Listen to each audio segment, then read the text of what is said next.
Welcome to the 128th season of the Canadian Club Toronto, Canada's Podium. For over a century, this platform has been a gathering place for visionaries, public figures, and decision makers to discuss the most pressing issues of our time. We've been having important discussions and debates around this podium in this country for well over a century. I call this a historic podium of record. Our club's always been a forum for visionaries, public figures, and decision makers to command attention to the issues of our time. The Canadian Club is one of the most important podiums anywhere in the world that a Canadian can speak to, tell Canadians what it is that they think, develop those thoughts. And so I want to thank you for that very, very much. Please join me in thanking our esteemed panelists today. Through our programs and events, including our youth and young leaders programs, our diversity partnerships, our joint events, and our media and social media opportunities, we offer you access to dynamic political, social, and business figures from abroad and right here at home. The platform from which the eloquence of Canada has flowed all of that time, whether it be business, education, politics, sports, arts, and culture. If someone wants to say something to Canadians about this country and about the future of this country, this is the venue you choose.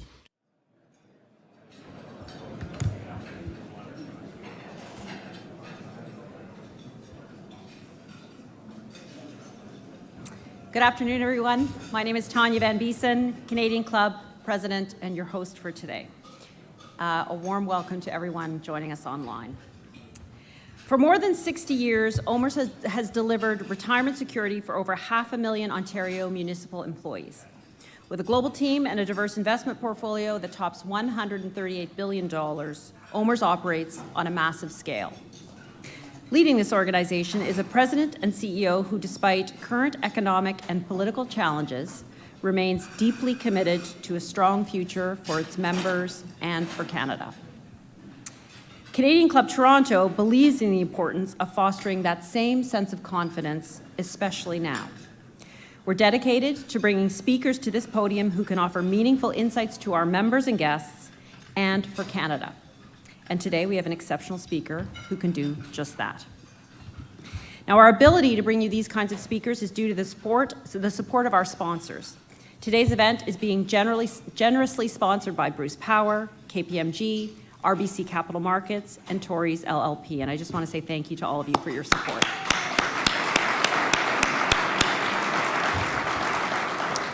We are also grateful for the season-long sponsorship by the Canadian Bankers Association and the support of Air Canada, our official airline sponsor. And finally, but importantly, thank you also to Canada's Forest Trust Corporation, who works with us to offset our carbon footprint through its planting of smart forests. Today, I am very pleased to welcome students from the Rotman School of Management, thanks to the generosity of Bruce Power, and I look forward to the questions coming from that table. Now, let me quickly share some club business with you. I invite all of you to visit our website at canadianclub.org, where you will find event and membership information, and we also have a great on-demand feature in case you've missed any past events. I also encourage you to share information about today's events on your favorite social media platforms, because we love to spread the news. Now, I am fortunate to be moderating today's event, and I welcome your questions. So for those in the room, there are Q&A questions on the, I guess really Q questions on the table, and pens. We do it old school here, so please fill out your questions, and they will be brought to me at the stage. And for those who are online, please hit the red Q&A button on the right side of your screen when we open the door for questions. And at this time, I would like to call on James Skongak, Chief Operating Officer of Bruce Power, to deliver the introduction of our distinguished guest.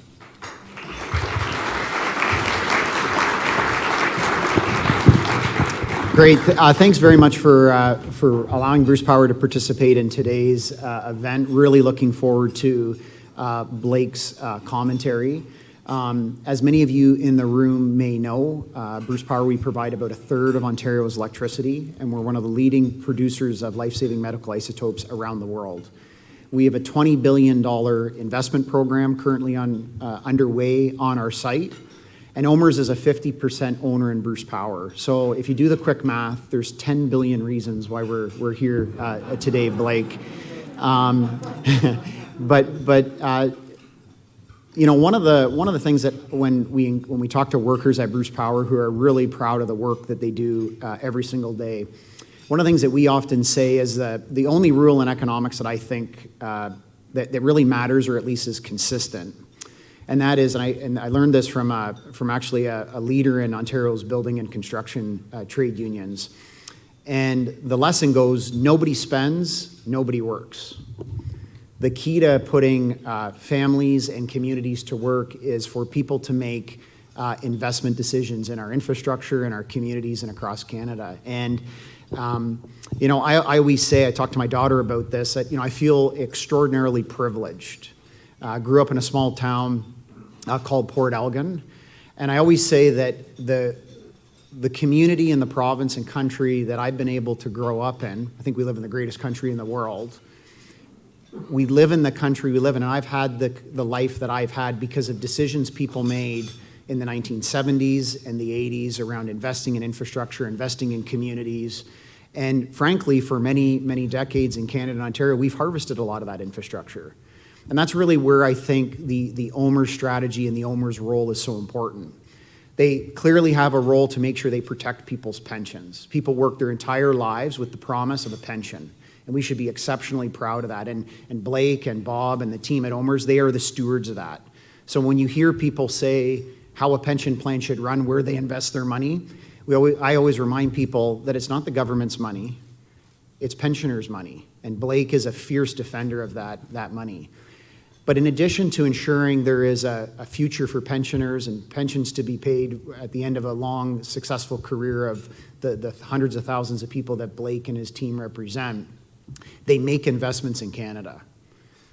So this year, Bruce Power will invest $3 billion in Canada. As I said, 50% of that from OMERS. $20 billion in our overall investment program. 95 cents of every dollar of that is spent in Canada. And that's what Made in Canada is all about. So I know there's a bit of a Bruce Power commercial in there, and that's okay. When you're the sponsor, you can say whatever the heck you want. But I wouldn't be able to say the commercial without the support of OMERS, and I think that's really important. So there's people at work because of the work of the man you're going to hear.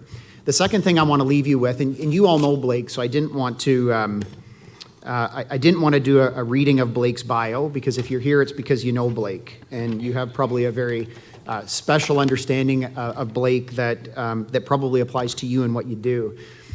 But one of the final thoughts I want to leave you with, I thought it was the best way to sort of introduce Blake, is a number of weeks ago, Blake delivered a letter to Canada, I think it was called, Blake, at the Toronto Region Board of Trade. I see Giles here. And I have to say, the next day when I read the letter, I actually sent it to all of our employees at Bruce Power, because I said, it doesn't matter what your job is, everybody can make a choice to be a leader with whatever they're doing. It doesn't matter whether they're a maintainer, an executive, an engineer, they can make a choice to be a leader. And really what in Blake's letter to Canada was making the choice to be a leader and making a choice to be a leader led by Canadian values. And there's two portions of the letter that I really want to share with everybody, because I think it's really the best way of introducing Blake. And the statement goes, drawing on my dad's favorite word, by the way, I hope I have the energy of Blake's dad when I'm 60, not 90.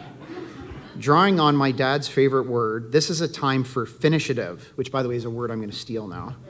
Getting things done. We all have a job to do. Let's simply focus on the things that we can control or influence. Our businesses, our people, this great city, our communities, and our families. Let's all set ambitious but real priorities and execute with finishative. When we are old and gray and perhaps talking to our grandkids about their grandkids, we need to know in our hearts that in this moment of great need, we did the very best. And he goes on to end the letter with saying, we are on your team, Canada, and when we play to win together, I don't care what people hear from TV screens, social media, rude taunts and threats, whispers or drunken yells. Nobody can touch us. Let's not look back. Let's look forward with strength and dare to lead. Those are the words of Blake Hutcheson, our guest speaker this afternoon. Blake, I'd like to welcome you to the podium.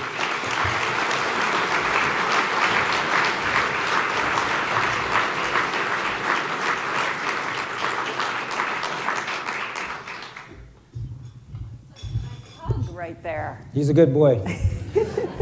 And James, that wasn't a small advertisement for Bruce. And my 98-year-old father would be here, except he's in Alberta with one of his girlfriends. And he said to send his best to the room. He does tend to steal the show when we do drag him out. But I think he's having more fun out at Lake Louise. But he says hello to many of you in this room. Tanya. Blake, welcome. Thanks. Welcome Thank to you. Canada's Podium. Two quick acknowledgements. A little bird told me that we should all wish you happy birthday. Yeah, don't remind me. That's better than not having birthdays. That's true. Right? So happy birthday. I know we're a couple days late. And the second is this is your 6th time here at the Canadian Club. So thank you for being here 6 times. Thank you. And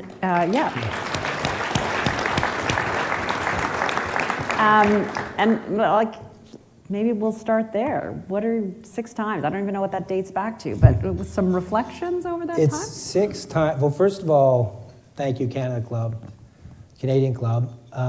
Being asked once is an honor. Being asked 6 is a true honor. And the older I get, the more I appreciate these late-dated ones, because there will be fewer of them in the ongoing future than there are. And I wouldn't be asked if I didn't have the privilege of running OMERS. That's why I'm in the room. It's an unbelievable opportunity of a lifetime to give back to OMERS, 640,000 people. When we make good decisions, 1 out of 11 households in the province of Ontario benefit from it, so it's the most meaningful work of my life.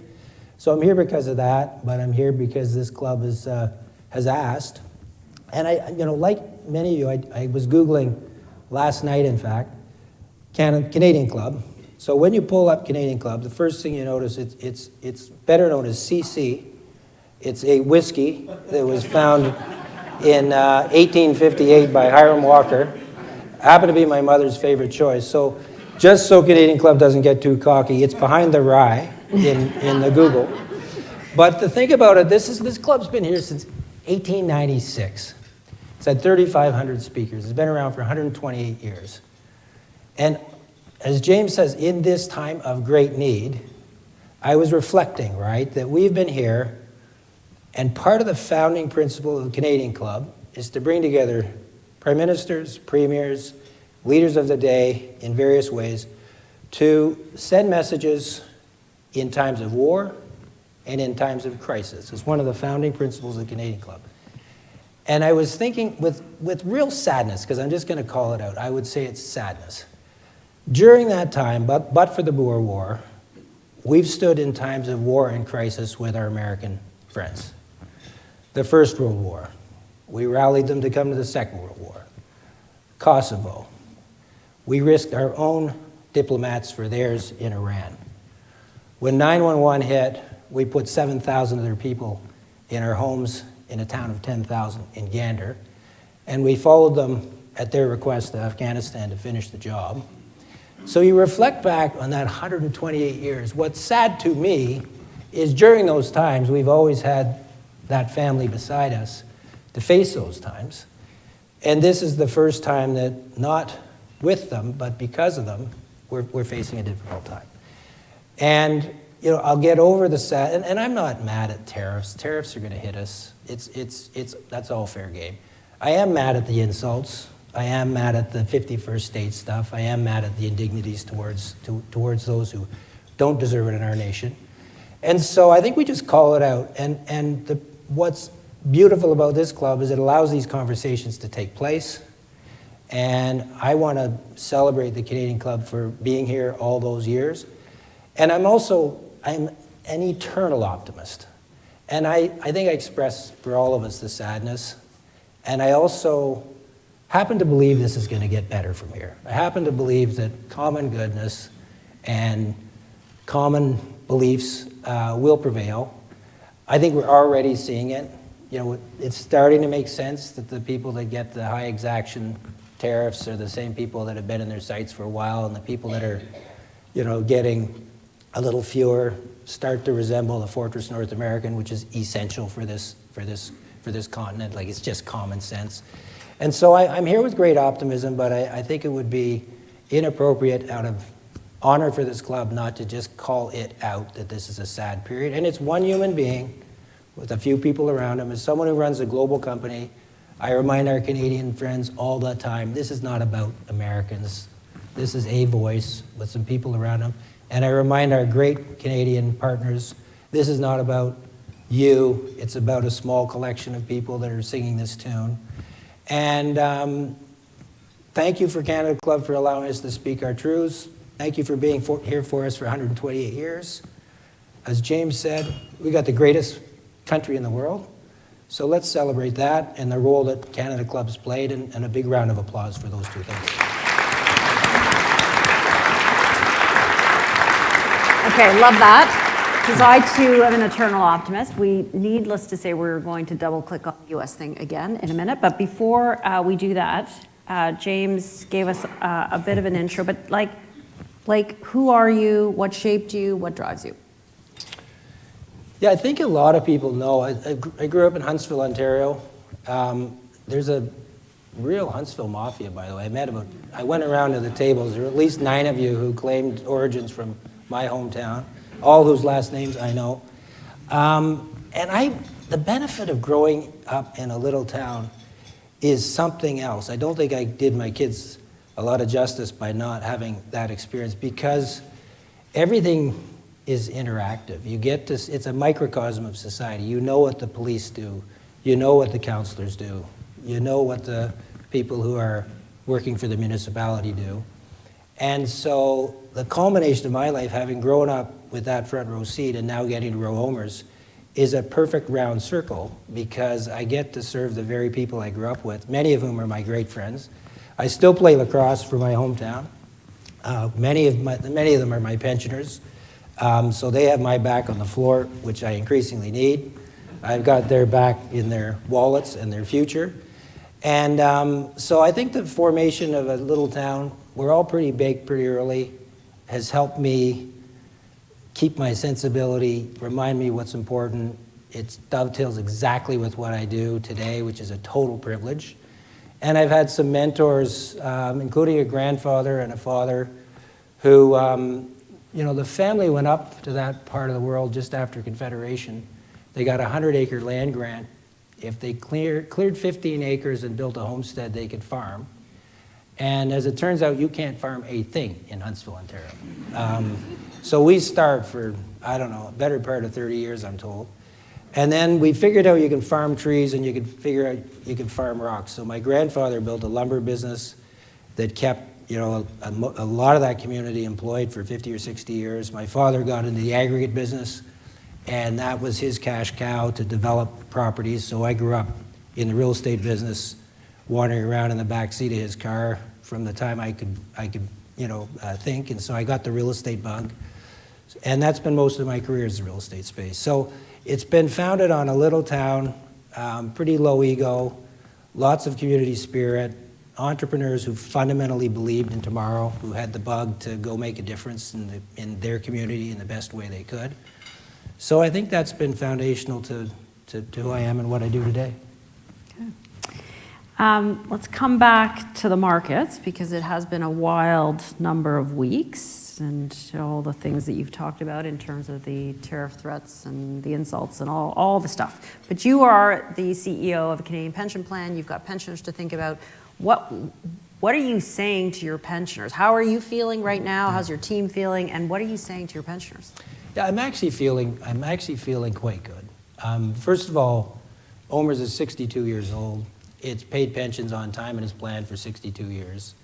It's had moments of difficulty. It's had great moments of strength, including in the last 4 years. We've averaged above 8%, which has been outpunching most of the funds around the world. So I like the way we're positioned. And my assurance to the pensioners is, the one thing I've learned about pensions, and some of our actuarial people are here who know more in their baby finger how to do the math than I ever will, is that they don't care who Trump is, they don't care who wins the election on the 28th of this month. They don't care what's happening in geopolitics. They don't know what inflation is, or stagflation, or interest carry, or what's happening to the bond markets. The pensions just know they need to get paid. And so all I know is that's what they know, and that's our job. So I feel comfortable we're going to get through it.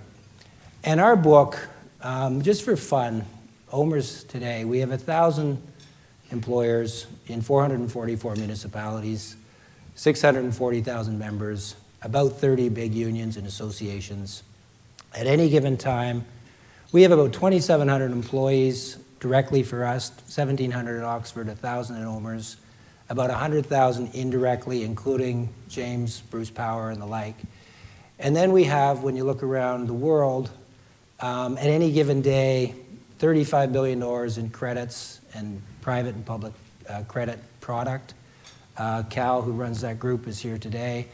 We have about $25 billion in equities today, which is, as a percentage of our book, the smallest it's ever been, because in anticipation of noise, we really brought down our equity book to be defensive in this time frame, which now looks quite prophetic. We have 30 big infrastructure assets, 25 big private equity assets, through Oxford, 850 real estate assets. We have 100 bets on growth and ventures, many of which are Canadian startups that we've been able to get behind and believe in. We have 10 global offices in 14 time zones. So it's a pretty complex place. And by the way, when you have a family that big, and some of my board members are here, I tell them all the time, when you have a family that big, I can guarantee you there will not be a day when we don't have issues, and there will not be a day that we don't do extraordinarily terrific things. And oh, by the way, the only thing the press care about, and I know some of you are here, are the ones that have issues. We'll talk about that after. Some of you are online, we know this. I always liken it to my hometown, to our board, and they've been really good at understanding. I say, listen, when I grew up down the street, there were 17 Payne children. And at any given time, I can guarantee you 3 were in jail, and 3 were getting in fights, and 3 were doing other undesirable things. 3 were captains of teams, making it into the big schools, torchbearers of the community. And then there was this other group. And I'm always going to have 3 Payne children here, and I'm always going to have 3 superstars here. And my main focus running this empire is to focus on the middle and keep them out of the jail and try to get them to captain teams. And the board have been really, and every time now when we have a problem somewhere and the press want to amplify it, the board go, that's one of the Payne kids, right? I go, let's spend some time on it, but let's not dwell on it. So when I look at our enterprise today, and I think this may surprise many of you, I actually feel pretty good about tariffs in and of themselves. Because of our 30 big infrastructure companies, 2 have direct impact from cross-border tariffs in some form, or there will be regulation that'll be antisocial to those businesses because they reside in the US. But 2 of 30, but a fraction of that overall book. When I look at our 25 big infrastructure assets, 22 are sort of business-to-business, intra-nation, Canada, United States, and so I'm not terribly worried about tariffs and the implications of cross-border diminution in margins or profits. When I look at our equity book, we're all going to get hit, right? You can't avoid it. It's just a reality. The equity markets will remain volatile. Why? Because people in business need certainty. We are getting provided with anything but certainty. And so by definition, equity markets are going to continue to be volatile for the foreseeable future. Fortunately for us, it's 18% of our portfolio, the smallest amount in 62 years. Fortunately for us, we've kept $14 billion of liquid capital to endure through tough times. Fortunately for us, and we've learned the hard way, we have very little hedged product, so we're not going to get cash calls if the Canadian dollar drips, which it did in 2020. That we're not entirely unhedged, but it's not going to kill the golden goose if we get a monumental cash call for security. And so when I look at our portfolio, I feel quite positive. And I know when the market's dipped, we've loaded up on the greatest equities. Why? Because if you get a great equity, and I'm a quality investor, quality people, quality strategies, quality assets, with a great dividend, and it's now 30% cheaper than it's been for the last 2 years, it's time to play. So we were really, really active last Monday at the bottom of the market, like really active, with the board's support. And I don't know whether those securities return by December 31st. I don't know. But do I know that they will be, over a sustained period of time, great assets for us to hold through cycles? We're a long-term investor. 100%, I believe it to be true. We bought these assets for a fraction of what they were trading at last year. So from that standpoint, will we have hiccups? For sure. Do we have some pain children? For sure. Can more tariffs cause us more grief? 100%. We are on our toes. We are, as James said, focus on the things we can control.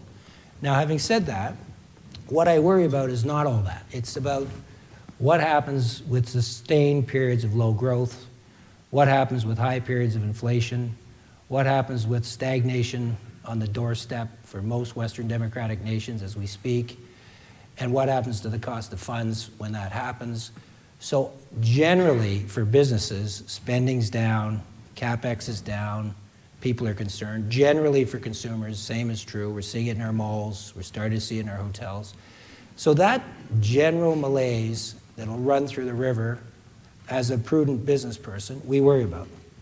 The direct impact of tariffs, as I said at the beginning, the thing that's most offensive to me is not trying to defend their economic turf, but it's the way in which they've done it, including the castigations of our good people.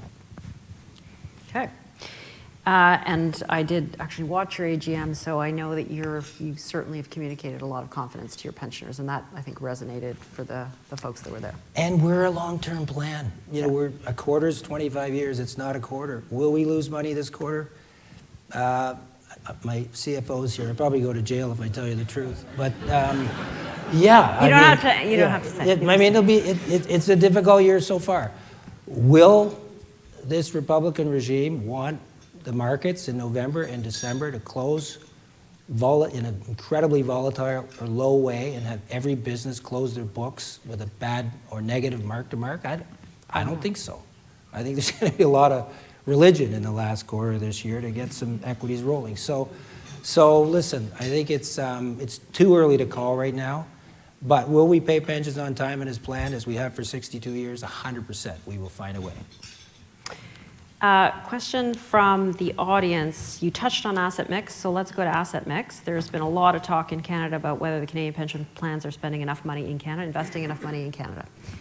Some say more than enough, based upon our share of global GDP. Some say not nearly enough, and this is part of the wealth creation of Canada. Yeah, surprise question. like everywhere we go. Sometimes not so gentle. Yeah, listen, and James could have given this speech. You know, our money is not my money. It's not my board's money. It's not the federal government's money. It's not the provincial government's money. It's my members' money. And as a fiduciary, job number one is to make sure that we have an asset mix that works for them and their known liabilities at a reasonable discount rate, eliminate losses, maximize our risk-adjusted returns. That's our job. So then the question is, should you put more in Canada? Today, we're about 20% Canada. We're about 55 United States. We'll call it 15 Europe and 5 to 10, depending on how you look at it, in Asia Pac, primarily Australia with a little sprinkling of India and some equities from that region. So that's our global footprint. We have an asset mix that has been really thoughtful in terms of you know, a lot of science and some judgment in terms of how we ought to arrange our equities and our credits and our various private food groups. We're really comfortable with it. Do we stay nimble? Of course we do. Do we identify trends? What's a business plan? Is what am I great at? How do I get in the way of a trend given limited resources? So we're on our toes to employ capital where we see fit. So we're nimble. As it relates to Canada, there is lots of criticism about the plans. And some of my dear friends from the other plans are here, and thank you for supporting today, and they're our great partners. It's exacted at a few plans more than others. I can only speak to OMERS.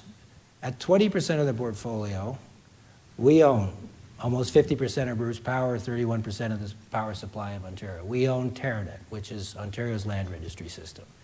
In this city alone, Yorkdale, Scarborough Town Centre, Square One, all with partners. We own the three of the five best office buildings. If Brookfield are here, I'm giving them the benefit of the doubt, 3 out of 5 of the best office buildings in Toronto, Calgary, and Vancouver. And if you need space, talk to us. We own Banff Springs Hotel, Jasper Park Lodge, Shadow Lake Louise. We own the Grand Hyatt. If you haven't been to the 17th floor, take your family there, spend lots of money. So we are a poster child for investing in this country. We own the best securities in the country. I have my friend here from RBC who's been a lifetime friend. We own, and the same is true of all the banks, all, by the way, who are here today, and God bless you for your support. And so I make no apology. In fact, I'm incredibly proud of our footprint. Now, having said that, and by the way, if you were a Martian, when Canada today is 2% of the GDP of the globe, US is 26%. Of the 12 countries we invest in, the US is actually almost 60% of the GDP of those 12 countries, and Canada is 4%. So as an allocator of capital, would it make sense to have 4 in Canada and 60 in America? Maybe. We don't. We have 20% today in Canada because we have a home court advantage. We like the currency. We have deep relationships. We've been here for 62 years, and we're totally committed to this country. Having said all that, more than ever in my life, I want to do more in this country, and so does our board, and that is all things being equal. Can we not find an opportunity? Not because the government pushes us. The government has no clout to tell us what to do. It makes for fun discourse in papers, and it makes for fun articles for particularly some securities brokers to play their own book and say we ought to be investing more in their securities so we can buy a stranger's common equity and they can go buy a place in Florida. Like the math doesn't actually add up with some of the complaints. But the truth is, we are very committed to this country. We have our accounting team, our favorite accounting firms here, our favorite law firms here, our favorite banks here, many of our partners here, many of our dear friends here. Please know that we are game on Canada, and we are game on Canada in as big a way as possible, provided we match our fiduciary obligation for this country. And that's not in the moment, it's long term. But we want to do more, we should do more, because we do think we can get the necessary yield, and to your point, our 640,000 people reside here. So I think everybody's starting to get a Canadian advantage refrain, at least. Now, where are the opportunities? We haven't bid on a federal infrastructure deal in 15 years. There's been one to speak of. Now the province is finally unlocking some opportunities to do it provincially. Very few. Australia got it, Canada didn't, or at least believed that our cost of funds being greater than their cost of funds, they should monetize things. Canada wasn't on that program. So it also takes conditions in this country, and maybe the dialogue's changing for us to do more. And when those conditions present themselves, let's go. Okay. Challenge to all the bankers out there. And maybe I can tie two things together. So no infrastructure projects of any meaning that you've been a part of for 15 years. However, I hear that there's going to be a tunnel under the 401. And one of the questions here is, what's your vision for Toronto? I'm glad I didn't have to comment on the tunnel. I'm glad you Dang, I went mentioned too fast, it. Marcel. You mentioned it, and then you went to a real question. Yeah. Listen, and this is part of my message to everybody. At this time of great need, we should all get behind Toronto. You know, Councillor Carroll's here today, which I totally appreciate. I think our mayor is doing the best she can. You know, it's a difficult hand to get dealt, you know, managing this city with all of the, you know, comings and going. What you might have voted politically, once somebody's elected, get behind them.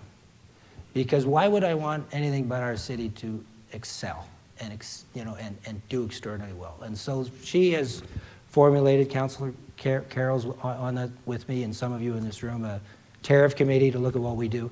They will get as much of my time, as much of my energy as possible. I want our city to succeed. I think it has a fighting chance. I think it's an incredibly, and we do business all over the world, particularly Oxford.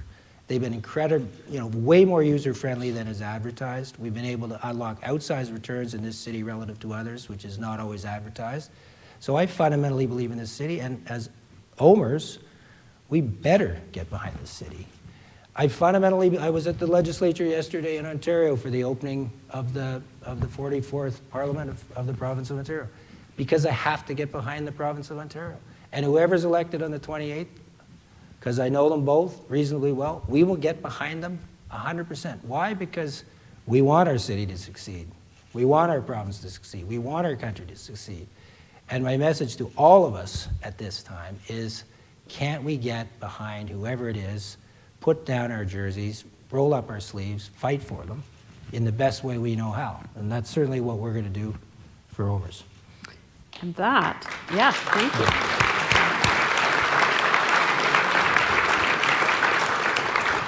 That is a great segue to, as James mentioned, what I would call your love letter to Canada. It had tremendous warmth and also some tough love. The word finitiative you mentioned. First, spell it. Finish, I-A-T-I-V-E. Finish, Okay. Initiative, as in initiative. Again, finitiative. Yeah. For realsies, did your dad really use that word growing up? No, Dad claims he invented the word, but again, if you Google it, this club is a whiskey. You can Google it. There are others who have come up with that language, but without any exaggeration, when I was 5 years old, Dad, who was a small business person who was always bent on getting things done, would always say, everybody has initiative. I'm tired of it. Initiative's the easy part. You can start stuff. Get it over the finish line. Finitiative. And true story, my daughter, when she was 5, her grandfather, my dad, who does hold the World Book of Records, like we have the plaque at home, it's certified at 93 for water skiing at 93. So he's teaching her how to water ski up on our little lake outside of Huntsville. And she tries to get up, down, 5 times. I said, Camille, do you want to get out of the boat? She goes, no, not getting out of the boat. And I said, how come? Hutchesons don't quit. Finitiative. So he's taught the kids the word. I try to live it. If we ever start something, we finish it. We have that rule around Oxford and OMERS too. Let's get stuff over the finish line. What should get measured is results. Outcomes, not words, not superlatives, but outcomes. And we have a very, very high results-cultured enterprise, and a lot of it stems from that word. And for those who haven't read the letter, and I certainly would encourage you to go and read that letter, in the context of Canada and now, why did you seize on finitiative? What does it mean to you in this moment? No, I just plagiarized badly from my father. I fundamentally think it's the time for that in this country. The best lesson I've learned, and our culture, and many of our team are here. Thank you for being here, team. I so appreciate it, as always. We talk about our culture being fiercely competitive and incredibly humble. We have to stay fiercely competitive. If we are not great at what we do, and if we cannot compete with the best of the best at what we do not have the right to invest our pensioners' money. And we have to be incredibly strategic, planful. We have to be focused. We have to, again, take on the things we can control. And if we cannot be incredibly or fiercely competitive, we shouldn't be at the table. And you have to stay incredibly humble, because the people we work for, on balance, make $40,000 a year. And we have a right to do well by them, come thick and thin, and that's the goal. And by the way, most of you in this room, you know it. When's the last time you weren't humble? You can drive home some days thinking you've got the world by the tail, and one phone call, somebody's quitting, or some ego's broken, or you lose a deal, or you got something that is just not sporting that happens to you, in your enterprise or in your personal life, and you were humbled in a nanosecond. So don't get cocky. Stay humble. You need to be humble, and you need to surround a team with humbleness because, by the way, you're going to earn it because you got a lot to be humble about, as Churchill used to say. Yeah. I've got one more question for you, and then we're going to do a little lightning round. Okay. So we've established that you're a very proud Ontarian and a very proud Canadian. What are the 3 things that you feel Canada needs to do not only to survive but to thrive? Yeah, I mean, we should celebrate our wins. We have so much to be positive about. You know, our banks are the envy of the world. Our pension plans are the envy of the world. We've got businesses, again, Brookfield, don't go to their buildings, but it's the envy of the world. You know, there are some amazing Canadian success stories. What does the press try to do? Every linear inch I get away from a couple of newspaper buildings and a couple of individuals, the pedigree of our business, our pension plan, and this nation gets better because we are so hard on ourselves. So let's get behind our winners. Let's celebrate our successes. Let's stop hiding our light under a bushel. I would say, and it's not partisan, it's not about an individual, I would say we have to do a lot of the things that we haven't done in the last 10 years. I think relationships are essential. Business travels at the speed of trust. When we were in the Second World War trying to convince the US to come for the ride, the relationship between Mackenzie King and FDR was essential, both to keep Canada's sovereignty in check and also to bring that great nation along for the ride. Today, we've forgotten, I think, that relationships, not just inter-Canada, but extra-Canada, not just North America, but around the world, I think we need incredibly strong, positive relationships because you never know when you need each other. Mulroney gave the eulogies at George H.W. Bush's funeral and Reagan's as a recollection of our Canadian standing as somebody whose handshake meant something. I think we've got to, you know, we've spent a lot of time on social policy in this country. We need an economic plan. And the last time I checked, if you don't have a plan, because all our businesses have them, why wouldn't we have an economic plan for the nation? Last time I checked, Yogi Berra said it best, if you don't know where you're going, you'll probably find out you're somewhere else. So we need a plan. You know, and then I think it's not my idea. I've seen increasingly the idea of the 4 Ds that Canada has to focus on. And the first is diversification of our resources, unlocking our critical minerals, figuring out where we have a competitive advantage. And this doesn't happen. If you don't start planting those seeds today, it'll take 10 to 15 years to get there. So we need diversification of our economy. We need to be deliberate about it. We need to stop getting in the way of our strengths. And I think if you want to get wealthy, put all your chips on one square. If you want to stay wealthy, diversify. I think the diversification of our resource base in this nation is critical. D number 1. D number 2 is defense. You know, part of the reason I think it makes me angry or sad when the U.S. criticizes us for what's gone down is because it's partially true. You know, there are things where we have not been terrific allies. And we don't want to hear it, but you know, somebody else has been washing the dishes and cutting the grass, and at some point that irritates the rest of the family.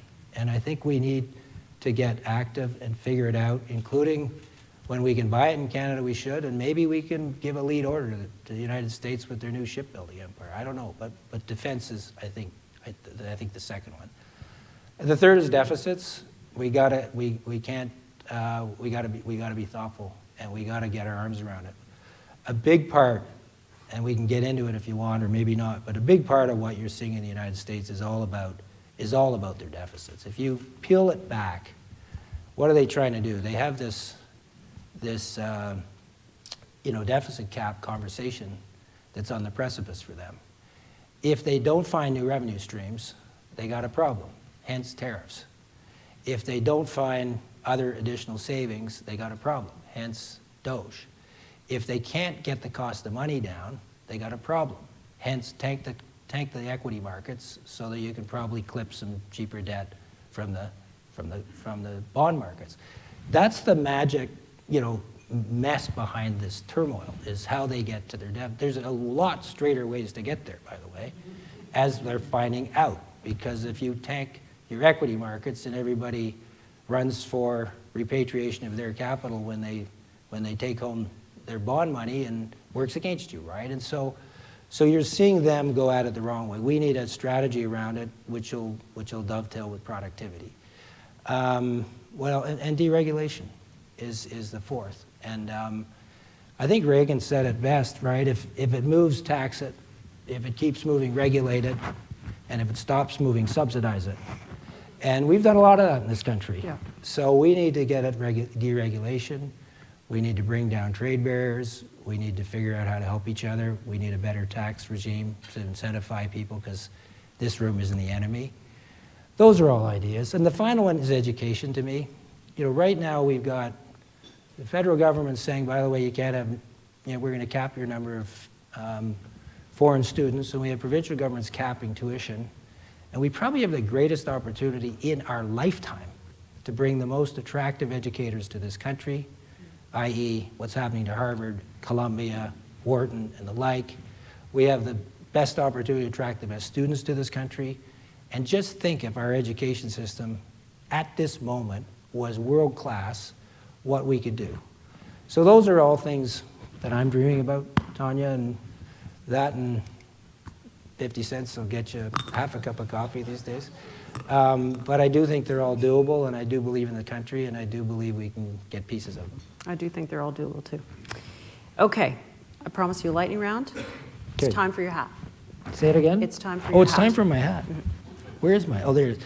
By the way, I wanted to wear this hat for the whole speech, and for a bunch of reasons. Those lights are bright on this head, but also because I think if you remember nothing else, it might be that I wore a hat at this esteemed club. But my dear Made friends... by a Canadian company. That's true. But my esteemed friends and colleagues told me no hats. So thank you for bringing it on. I appreciate it. I owe you something. Yeah. Okay. I am See, going... the cameras are coming. Yeah, that's right. Everybody loves this part. No hat for me. Look right here. Okay, I'm going to ask you a few questions. If you could try and keep your answers to one word or something brief, as a lightning round is. One word to describe 2025 so far. Sad. Lacrosse or hockey? Oh, girl, that's 2 words. Lacrosse. Well, no, you had to choose one. Lacrosse. Texting or calling? I got one kid of each. So it depends on which one. Camille's a call and Trev's a text, so I'll go with that. Okay. One essential, non-negotiable daily habit that you have. I like the sensual one. Wait a second, that's not what I said. and it ain't daily. One essential, non-negotiable. My run in the morning. Okay. My run in the morning. Yeah. Thank you for bringing that back on. If you could invest in one emerging technology that you think will be that will fundamentally reshape the next decade, what would it be? Local bars. No, I think we're losing it. I think we need people. Like the social fabric? I think I think the more important than technology is getting human beings together, talking, building relationships. They can share their innovative and technological ideas, but I think the more we get human beings interacting with human beings and putting down the technology, the better. Okay. Yeah. Love that answer. If OMERS was a superhero, who would it be? That's a hard one. Not CPPIB. Oh. You know, a superhero, like Elastigirl or something. Oh, man. And it has to be one word. I don't have a, it's a, people ask if it's a car, what would it be? And I have it as a RV, towing a car, towing a motorcycle, towing a boat, because it's not one thing. It is so far flung. So I'm lost to find one. We'll take the car analogy. Yeah.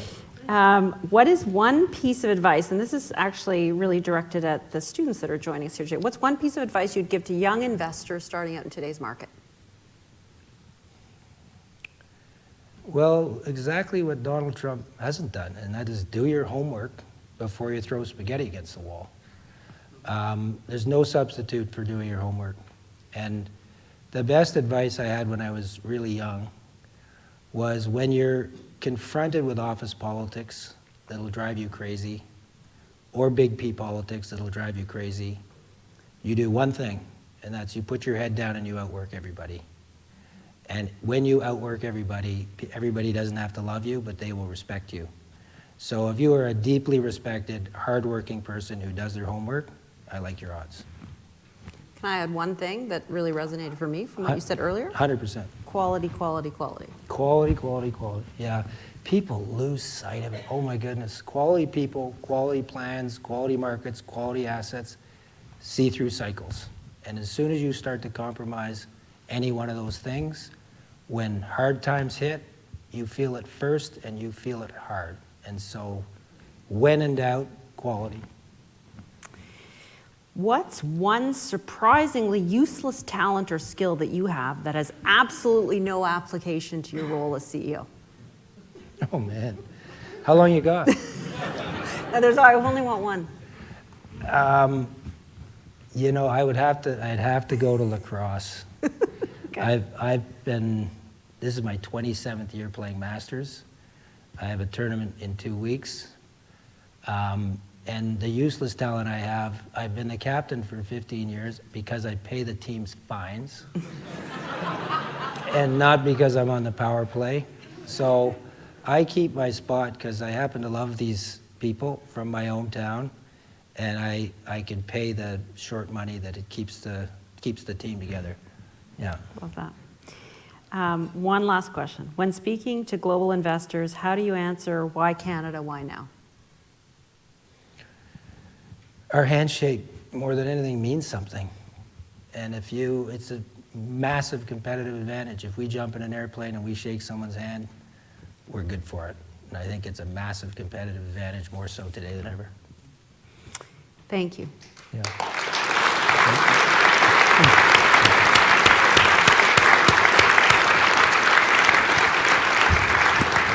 I'm getting the high sign. So Blake, thank you so much on behalf of the club. Thank you for being here the 6th time. Thank you for sharing a pretty unvarnished view of what's going on, and most importantly, the optimism for the future.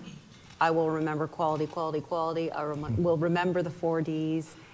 So it's really wonderful to have you here. I think the municipal employees of Ontario, their money is in good hands. So thank you so much. Thank you for your leadership. Thank you. Yeah, thank you very much.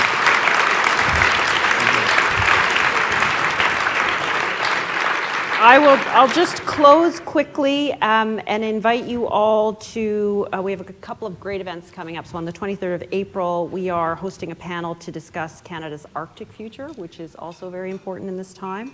And then we touched a bit on Toronto. On April 30th, in an evening event, we are hosting a panel of speakers, including the City of Toronto's Chief Planner, to discuss how Toronto gets her mojo back. So we hope you will enjoy that. Again, please visit our website at canadianclub.org for all the information about our events. I want to say thank you again to Bruce Power, to KPMG, to Tories, and to RBC Capital Markets for sponsoring today's event. And thank you, as always, to our AV supplier, VBC Live, for hosting us today and for taking good care of us. So thank you all for being here. Have a great rest of your day. Thank you very much, everybody.